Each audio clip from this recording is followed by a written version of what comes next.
Talked about understanding fear. Uh-huh. You're talking about like understanding empathy and really getting that horse to fall in love with you Yeah. before you start, asking or imposing. Right. Really opening up some doors so that horse feels comfortable. And I feel like in everybody's journey, like it always comes down to like the emotion of it. And I think that's why we get into it in the first place. And Yeah. I think we, especially as professionals, we start to lose sight of that. And in my instance, for me, having worked with thousands of horses and thousands of people and their horses, there became a point where I stopped seeing the horse, where it was just up, this is the next horse. And it wasn't until recently, and I say recently, it's a couple years ago, my dad died. And that was just devastating.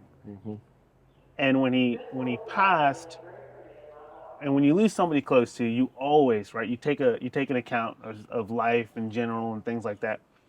And it really gave me an appreciation of like what I have now. And, you go through the stages of grief, I was mad, I was angry, all that stuff.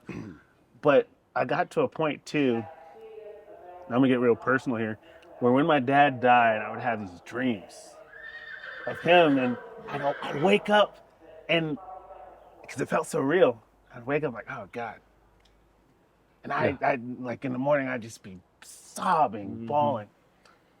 And I still go through that over my dad. and it's crazy because it feels so real. And It's a blessing.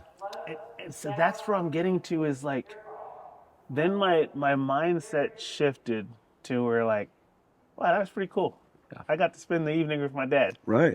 Yeah. We got to spend some time together. And so I started recognizing the blessings and the appreciation.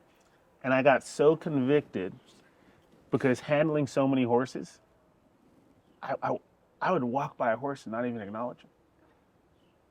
And I'm like, wow. And so I've really been working on being more intentional about, seeing that horse, just like I would say good morning to somebody else, and making sure that I'm really being attentive to that horse. What does that horse need? Well, Is that horse okay? and that's the entire thing, because that's how they operate.